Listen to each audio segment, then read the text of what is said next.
6% vote bank, ఇందులో 4% కూడా ఓట్ల శాతాన్ని అయితే సాధించిన పరిస్థితి ప్రస్తుతం లేదు. ఇక్కడ ఆసక్తికరమైన విషయం ఏంటంటే ఓటింగ్ పర్సంటేజ్లో మాత్రం ఆమ్ ఆద్మీ పార్టీ పెద్దగా తగ్గింది లేదు. ఎందుకంటే 52%తో బీజేపీ వెళ్తుంటే 43% ఓట్ పర్సంటేజ్తో ఆమ్ ఆద్మీ పార్టీ ఉంది. సో బలమైతే పుంజుకునే అవకాశం మళ్ళీ ఉంటుంది, కానీ పూర్తి స్థాయిలో అధికారంలోకి వస్తుందా లేదా అన్నది మాత్రం ప్రస్తుతానికైతే ఒక కన్ఫ్యూజన్గానే చెప్పాలి. ఇంకా ఢిల్లీ ఫలితాలు అయితే ఇంకా ఆసక్తిగానే కొనసాగుతున్న పరిస్థితి కనిపిస్తుంది. సో నెక్స్ట్ ప్యానెల్లో పార్టిసిపేట్ చేస్తున్నారు బండారు రామ్మోహన్ గారు, అనలిస్ట్. నమస్తే రామ్మోహన్ గారు. అలాగే బీజేపీ నాయకులు ఆచార్య గారు పార్టిసిపేట్ చేస్తున్నారు. ఆచార్య గారు నమస్తే అండి. నమస్కారం. ఎస్, బీఆర్ఎస్ నాయకులు నరేష్ గారు పాల్గొంటున్నారు. నరేష్ గారు నమస్తే. నమస్తే. వీరితో పాటుగా కాంగ్రెస్ మాజీ ఎమ్మెల్యే ఆరిపల్లి మోహన్ గారు కూడా పార్టిసిపేట్ చేస్తున్నారు. మోహన్ గారు నమస్తే. నమస్కారం. ఎస్ చెప్పండి, బీజేపీ ఆచార్య గారు చెప్పండి, అనుకున్న లక్ష్యాన్ని రీచ్ అవుతున్నారా? రిజల్ట్స్ చూస్తే ఏమనిపిస్తుంది?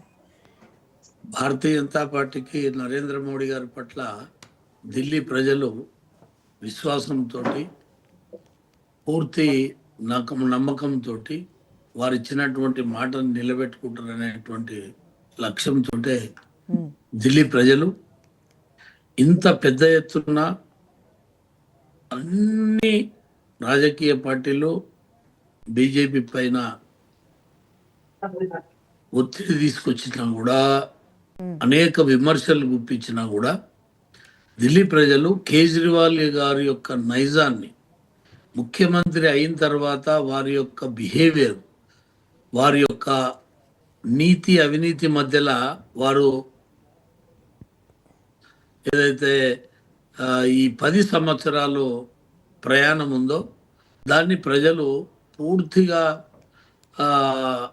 నిశితంగా ఆలోచన చేసి బీజేపీ 8 సీట్లు ఉన్నటువంటి బీజేపీకి 42 సీట్లు ఇవాళ లీడ్లో కొనసాగుతుంది.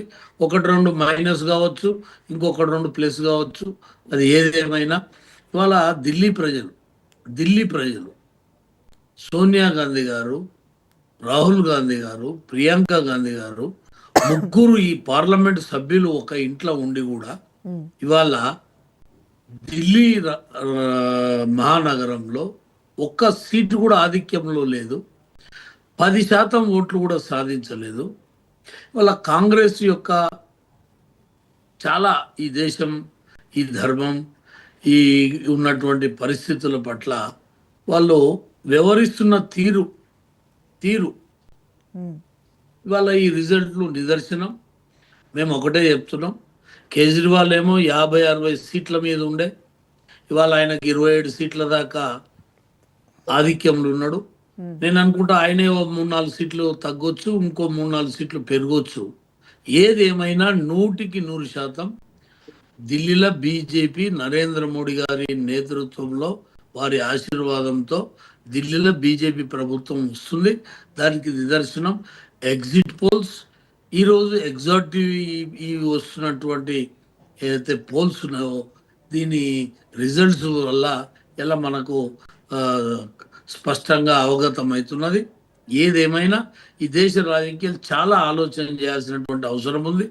ఇంతకుముందే ఫరూక్ అబ్దుల్లా గారు వాళ్ళ మన సీఎం, జమ్మూ కాశ్మీర్ సీఎం, ఆయన ఏ రకంగా మాట్లాడాడు అంటే కేవలం బీజేపీని ఒక మతతత్వ పార్టీగానే చూపించడం, బీజేపీకి ముస్లింలు అనుకూలంగా లేరు అని చెప్పడం, దీన్ని ముస్లింలు మొత్తం బీజేపీకి యాంటీగా మిగతా పార్టీకి అనుకూలంగా ఉన్నారనేటువంటిది కూడా ఇవాళ కొంత దీంతో కొంత పటాపంచలైనటువంటిది ఉంది. ఎందుకంటే ముస్లిం ఆధిక్యత ఉన్నటువంటి దగ్గర కూడా బీజేపీ హోరాహోరీ నడుస్తున్నది. కాబట్టి ఇవాళ ఏదేమైనా 42 పైకి రావచ్చు, 42 కంటే 1-2 తగ్గొచ్చు, కానీ మొత్తం మీద బీజేపీ ఆధిక్యతలో కొనసాగి బీజేపీ అధికారంలోకి వస్తుంది.